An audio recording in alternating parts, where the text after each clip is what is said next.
রাস্তা কাটা হচ্ছে প্রিয় বন্ধুরা, ভাবা যায়? রাস্তা কাটা হচ্ছে, আয় হায়, ভালো সরকারি রাস্তা কাটা হচ্ছে কেন এখানে? আসসালামু আলাইকুম। ওয়ালাইকুম আসসালাম। এই যে সরকারি রাস্তাটা কেটে কি করা হচ্ছে এখানে? এটা মানব কল্যাণমূলক কাজ করা হচ্ছে সরকারি রাস্তা কেটে। মানে বুঝলাম না, এটা মানব কল্যাণ কি ধরনের মানব কল্যাণ, কারা করতেছে?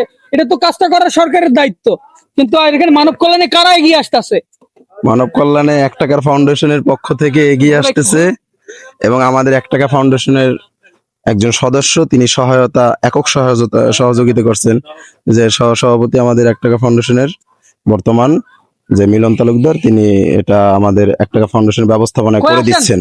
এই আর কি জনকল্যাণমূলক কাজ।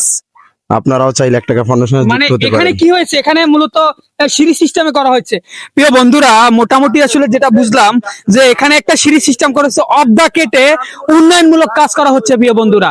আর এই কাজটা করছে 1 টাকা ফাউন্ডেশনের উদ্যোগে, 1 টাকা ফাউন্ডেশনের সকল সদস্য বৃন্দের উদ্যোগে বা সমর্থনে এটি করা হচ্ছে। মানে হচ্ছে এটা সামনে বর্ষার সিজনে এরকম যদি ঢাল একটা রাস্তা থাকে, মানুষের যাতায়াত ব্যবস্থা বা পরিবহন ব্যবস্থা একদম ঠিক থাকে না। এখান থেকে মুরব্বীরা চলাচল করে, বাচ্চারা চলাচল করে, তাদের কথা চিন্তা ভাবনা করে তাদের সুবিধার্থে এখান থেকে একটা ঘাটলা করে দেওয়া হচ্ছে, মানে সিঁড়ি করে দেওয়া হচ্ছে মুসল্লি, এবং সাথে একটা মসজিদ আছে পাশেই। বিভিন্ন দিক পর্যালোচনা করে এখানে একটা সিঁড়ির ব্যবস্থা করে দেওয়া হয়েছে।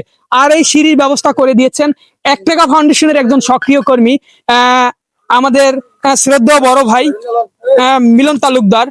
তো আমরা একটা কথাই বলবো যে আমাদের 1 টাকা ফাউন্ডেশনের উদ্যোগে এই কাজগুলো। আসসালামু আলাইকুম।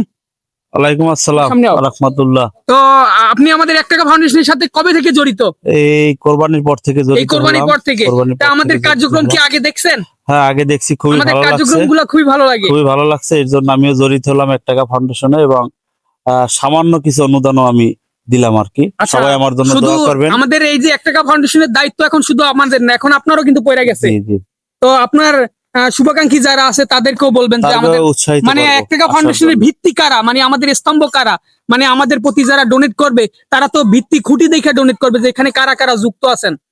তো এখানে যুক্ত আছেন দুলাল কাকাই আছে, মুন্না কাকাই আছে, মানে পেশার দিক থেকে একটি কথা যদি বলতেন। পারভেজ ভাই আছে, সবুজ চাচাই আছে, আরো অনেকে আছে, আমাদের এলাকার অনেক ছেলেপেলে আছে এবং যারা স্বচ্ছ একটু, তারা সচ্ছল তারা যেন একটু 1 টাকা ফাউন্ডেশনের দিকে লক্ষ্য রাখে, এটাই আমার কাম্য। তো আমি আমার বক্তব্য শেষ করছি। আল্লাহ হাফেজ। তো প্রিয় বন্ধুরা, একটি ভালো কাজ করতে গেলে হাজার মানুষের কিন্তু প্রয়োজন হয় না, হাতে গোনা 20 জন লোক কিন্তু একটা সমাজকে পরিবর্তন করে দিতে পারেন। তো আমি আশা করব 1 টাকা ফাউন্ডেশনের বর্তমান যে উদ্যোগটা আছে, বর্তমান যে তারা উদ্যোগটা নিতেছে, আমার কাছে খুব ভালো লাগছে। আপনিও চাইলে 1 টাকা ফাউন্ডেশনের সদস্য হইতে পারেন এবং মানবতার সেবায় এগিয়ে আসতে পারেন।